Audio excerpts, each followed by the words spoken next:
This is Brian Young, Super Bowl champ, 49er. You're listening to Matt and Dexter on The Grueling Truth.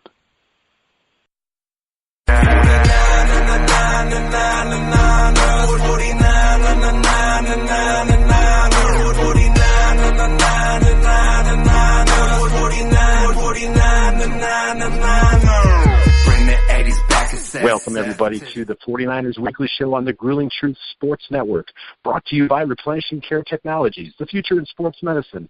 For more on that, please check out thegruelingtruth.net.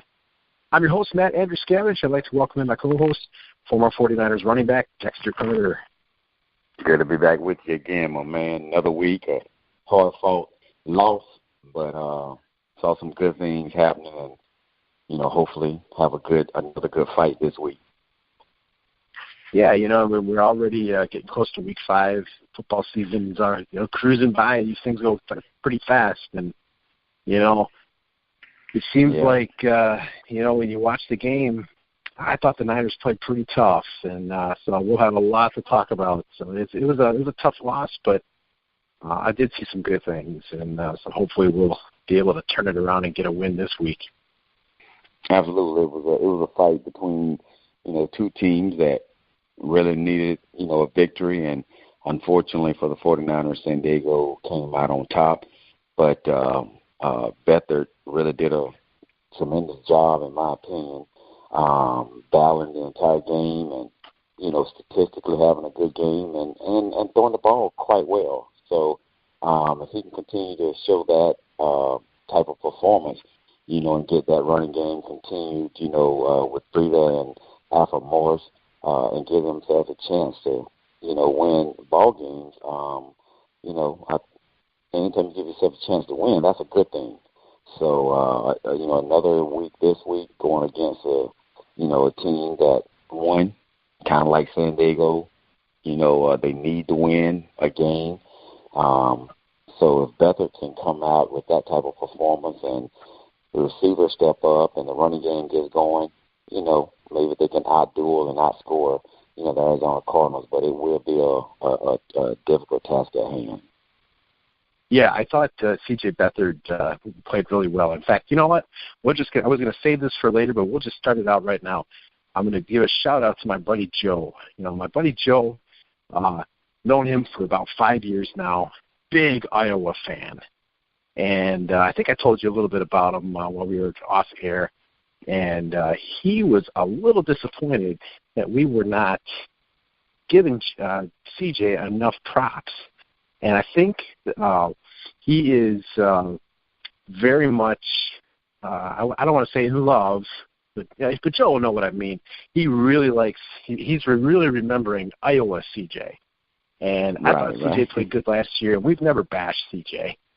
But, I think we both agree that he's a good quarterback, but maybe not quite Jimmy G. But I think you and I would both agree this past week, CJ looked really good. I thought he was sharp. I thought he was more accurate than last year. He looks a lot more comfortable in the offense. And I thought he played exceptional. And if it weren't for Garrett Selleck dropping that ball at the 2, I think they win the game. And, Joe, you're absolutely right in a way. Because, one, I like Beathard. I liked him last year, and he is a good quarterback. It's kind of hard to go out there and be the backup to what everyone thinks of Garoppolo. I mean, the franchise quarterback, but, it doesn't minimize, the talent evaluation, of Beathard. He is a good quarterback. I thought he played well when he got his opportunities last year, and I think it proves true, how good he can be, because last week I thought he played exceptionally well. So Matt and I both agree with that. He just needs to continue to stay consistent, do it on a consistent basis. And, I'm proud of the Hawkeye, and you should be proud, because I think two of the best players, one of the two best players so far this year was Garoppolo and the tight end from Iowa. So, you know what, and now Beathard, can, tag team with him and get those stats built up, and I think he will. Because last week he showed that, one, he hadn't just been sitting back in the meeting rooms and watching Garoppolo in practice and, giving him well wishes or giving Garoppolo well wishes and saying, hey, well, I'll be here to hold the clipboard. I mean, he's been preparing himself, and I'm proud of him. And I think he'll only get better. Worst case scenario, hopefully he'll stay consistent and throw close to 300 yards every week, if not more than 300. So I think the receivers feel very, very good and comfortable with what they saw last week, and I think they're going to play well. So the passing game is in good hands. He just needs to continue to make good decisions. But our Hawkeyes, they have something to be proud of in these two guys that the 49ers have. Well, and I think we'll all agree that right now the one thing the Hawkeyes really got going for him is tight end George Kittle, because I believe he is the top-rated Pro Football Focus tight end in the league. He is absolutely killing teams over the middle. And this past week, that 82-yard catch and run was awesome because he juked a defender and he beat a couple of players that probably might be a little faster than him, but he took such a good angle that there was no way they could catch him. And so, I really like this. I love what I'm seeing out of Kittle so far. He's so dependable. And they really did exactly what we talked about last week.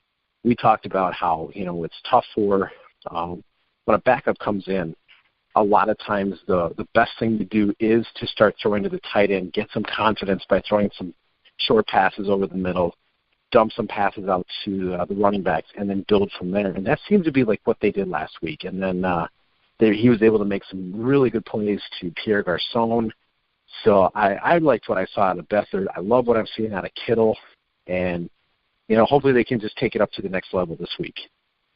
They definitely are going to have the opportunity. And getting to Kittle right quick, I don't think the coaches or anybody had the expectations for him that he has stepped up this year and exemplified those things that he can do. He is what, I'm not comparing him to Gronk, but what New England,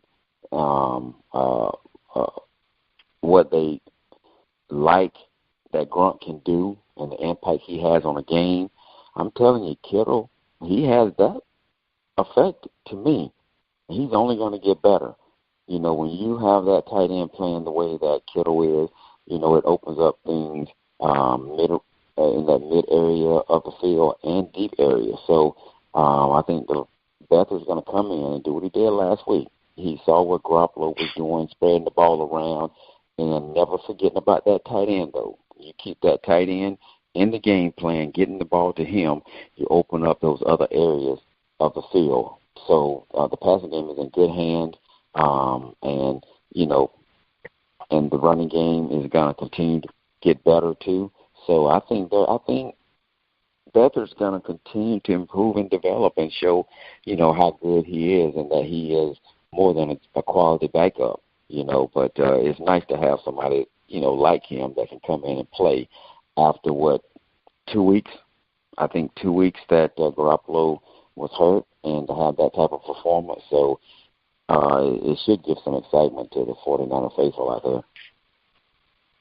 Yeah, I think you're right about that. The more that they can get that running game involved, I'd like to see Breida get a little bit more than 9 carries. However, we have to remember that there was a good chance that Breida and Alfred Morris were going to be out, and so they were obviously on a pitch count. So I'm still pleased with what they were able to accomplish, and hopefully that they're both healing up and are going to play even better this week. So, getting to the injury reports, we saw today, in practice that got a lot of good news. Now, we know Dante Pettis is going to be out. That's unfortunate. Hopefully he doesn't miss much longer than next week. So Joe Staley, we're not sure about him, but everybody else came back to practice. Richard Sherman was back at practice. Now, these guys are limited today. Richard Sherman came back to practice. Right tackle Mike McGlinchey came back to practice. Center Weston Richburg. Let's see, who was in right now? Marquise Goodwin. And then in full practice, we saw Adrian Colbert, Jaquiski Tartt. And so that is really, really bodes well for for the team going forward with depth. And also, guard Josh Garnett is back. That's going to be really big for depth. Hopefully Joe Staley can go, but if he can't, I thought Gary Gilliam actually played pretty well last week. And this is really one of those games against the Cardinals where they should be able to win this, and especially if they've got a lot of these guys back. And so hopefully they can rest up and be ready for the Monday nighter in Green Bay.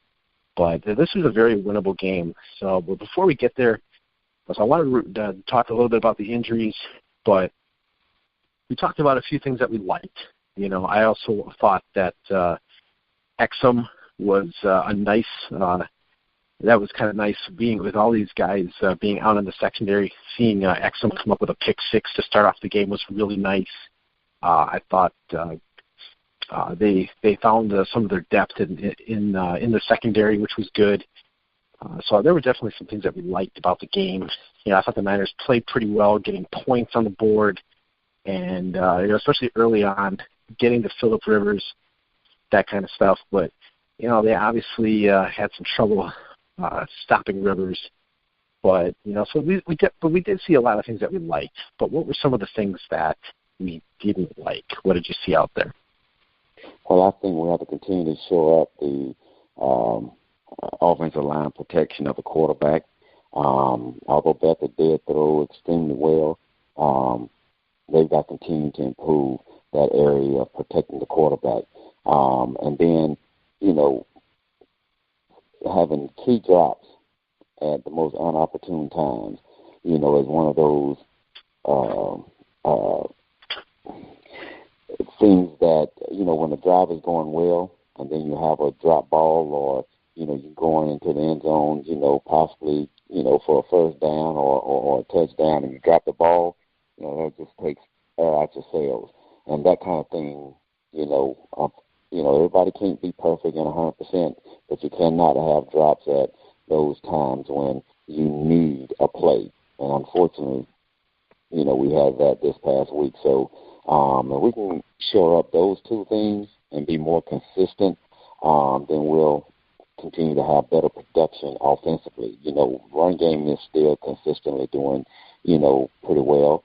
And with, the passing game not dropping off very much as far as last week's concerned, from what we were doing with Garoppolo, I think the offense can continue to produce at a high level.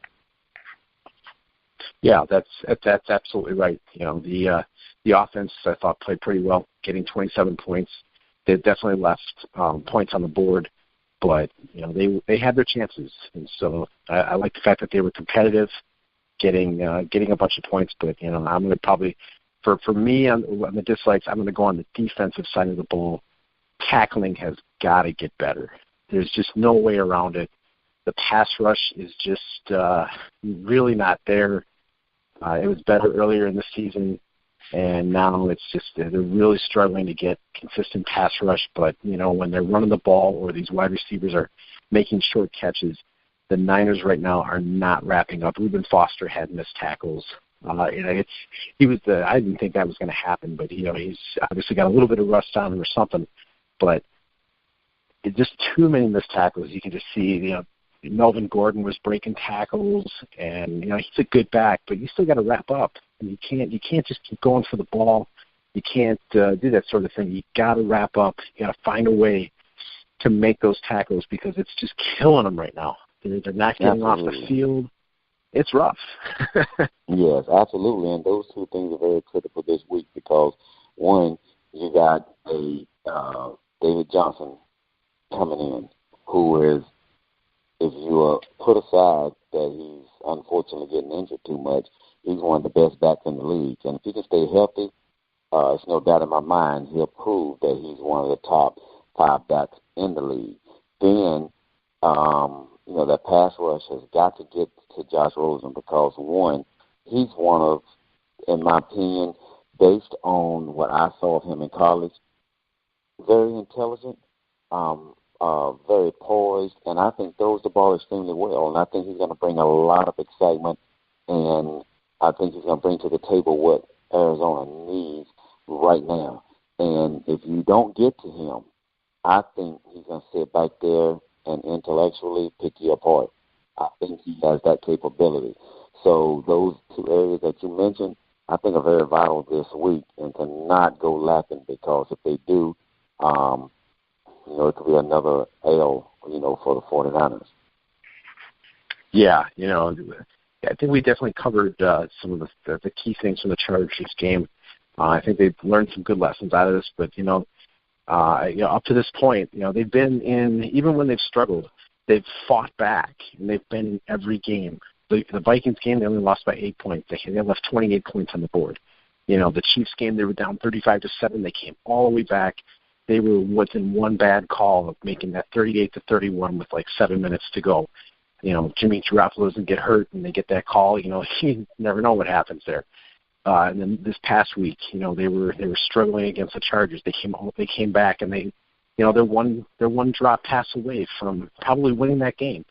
So despite all that's happened, despite all the injuries, despite losing their star quarterback to an ACL injury for the year, they're in these games. They're high, it's not a moral victory. It's not just finding silver lining, but this really does bode well going forward. And this tells me that they're finding ways to stay in these games. And so I like their chances this week against the Cardinals. Absolutely, and I agree with you.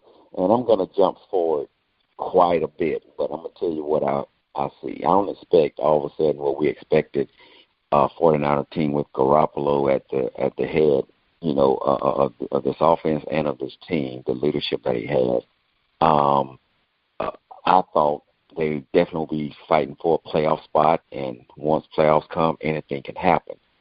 But what I see is even losing two key offensive guys, the team is still competitive, and the defense is, in my opinion, struggling a little bit.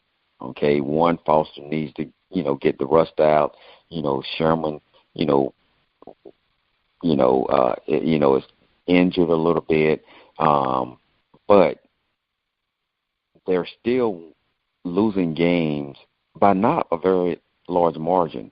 And usually, you see a team that cannot find a way to win those tight games. Now, we do understand it because of, key people being lost. But see, if they can continue to play like this, I know it doesn't satisfy the fan base. We don't like it that they lose these close games. But see, one reason why a team goes from losing close games one year, winning them the next year, and potentially winning a conference championship or a Super Bowl is that they figure out how to win those close games. And so I'm optimistic with what I'm seeing because they're going to figure it out. And they may figure it out this year, but we do know those things. When you have the full gamut of talent and weapons that the 49ers have, with, in my opinion, they got a great, maybe not great, but they have a really good receiving corps. I like the running backs, especially when McKinnon comes back, with these with Breida and Alfred Morris in there. I think, to me, that they're going to be very, very, very good. And I still say the defensive front have shown potential, not where they want to be. I think that secondary is improving. Witherspoon's got to get much, much better, or they got to get somebody to replace him. But Sherman is back there, so he's leading that secondary. This team, whether it's this year or not, next year, in my opinion, now they're going to have to get good because they got to compete with the Rams. Arizona, we don't know what they're going to be as they move forward. And Seattle's not what they were. But the 49ers could be that team, fighting the Rams, for the division. But again, the point I'm trying to make is these close games is encouraging because of the 49ers having lost so much in their star players so far, and they're still giving themselves a chance to win. That's something to be optimistic. I'm not saying we lose and be happy about it, but there are a lot of things to still be optimistic about with this 49er team that's still, getting better and progressing. Well, and like you said, this is the kind of thing that we saw last year too. They lost like 5 games very early in the year last year by 3 points. They could have, they win half or a little bit more than half of those. You add those with what happened at the end of the season with Jimmy Garoppolo. They're a playoff team. And, they're that close. And then this year, you stay healthy, you clean up a few correctable things, and you start winning these close games. You're looking at a team that's on the rise. And so they're almost there. But, obviously they've got some work to do on the defensive side of the ball. But I think once they get that cleaned up, the offense, to me, is not the problem. Right now, they just got to get the defense figured out. And I think a lot of fans see that. I think there's a lot of analysts that are noticing that with the defense as well. So hopefully they can get this defensive issue worked out. So it's going to have to start this week against Arizona. You talked about David Johnson. They can't let him run all over them. Priority number one, if you're going to win this game, and you don't want to lose this game because this is a team you should beat and you're at home, you have to stop David Johnson. If you're going to lose, you got to make Josh Rosen beat you. Make Larry Fitzgerald beat you. Don't let David Johnson run for 200 yards. You got to wrap up, make them one-dimensional, and get off the field on third down, please. Right. So those are my first 2 keys of the game. Right. Defensively this week, they got to go back to fundamentals. I mean, that's what tackling is all about. And, I hate to say it, but if David Johnson doesn't get wrapped up, we're going to see the David Johnson that so many people have been saying, he has tremendous potential. That's what we'll see this week if the 49ers don't wrap up. So Foster can't have the week he had last week. Can't have it.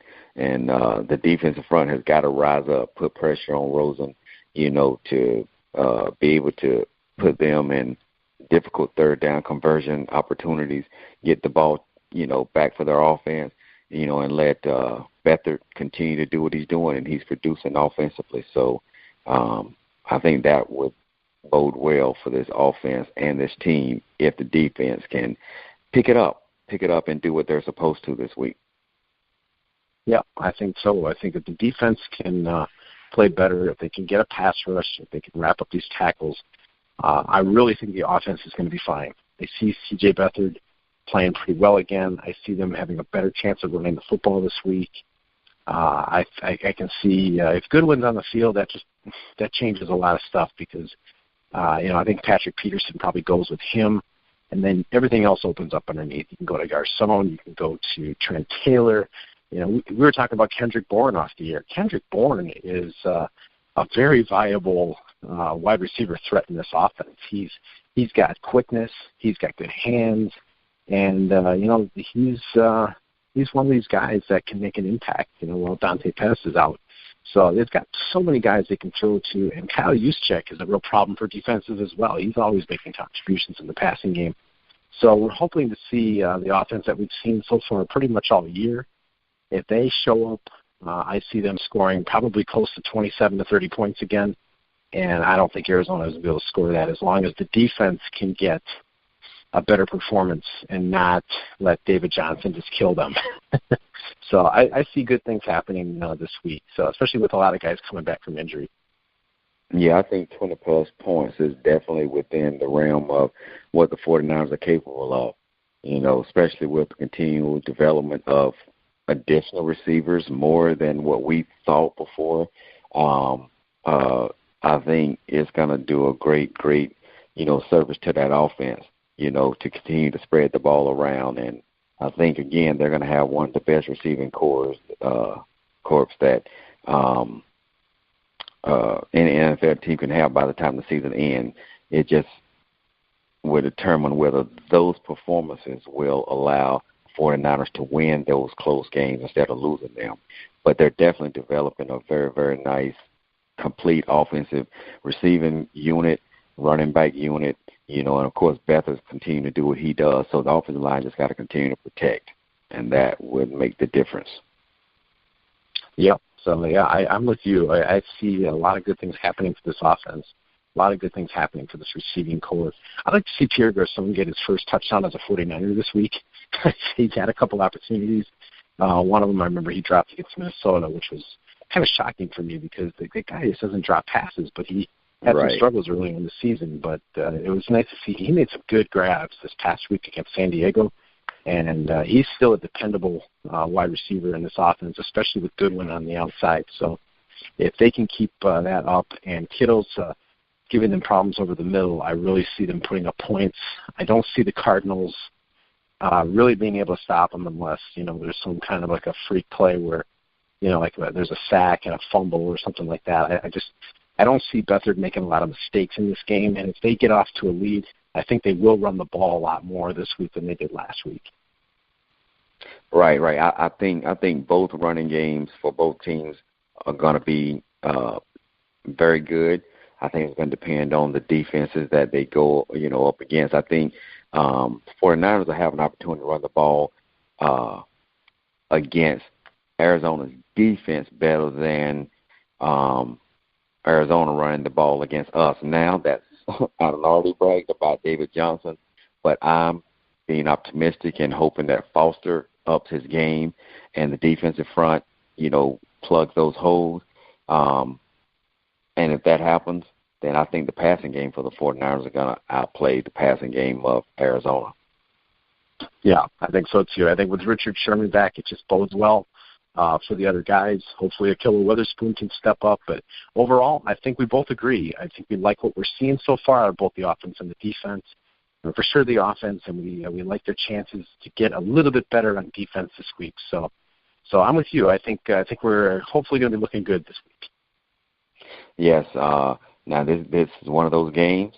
We're going to go back to what we believe in, and that's not predicting, but it's going to be similar to San Diego last year or last week. We'll see. It's going to be potentially a tight ball game, but I really see the 49ers winning this week, and I'm going to go with the Niners this week. Although we say we don't do this, I'm going to do it. 49ers going to All right. Yeah, I'm with you. I think they're going to come away with a win. I think they're going to look a lot better this week. Fans are going to feel a little bit better about the direction of the team, and they're going to see some improvements. So I'm with you. I'm going to go with a win, and I'm excited to come back next week and talk about how, wow, we made a prediction and it came true. Absolutely. So 49ers, prove us right. That's right. So I want to thank everyone who's taking the time to listen to the show, especially my buddy Joe. Joe, hey, we love you, man, and we love you, CJ. Joe. We're behind you. We're behind CJ. So we definitely gave him some love. So we're hoping to see him do a lot better this week as well. So I want to thank everybody for listening today. Go out to thegruelingtruth.net for podcasts, articles, everything that you like about sports. It's all there. And so we're going to wrap it up for today, and we'll be joining you next week. So for Dexter Carter, I'm Matt Andruscavage. You've been listening to the 49ers Weekly Show on the Grueling Truth Sports Network, where the legends speak.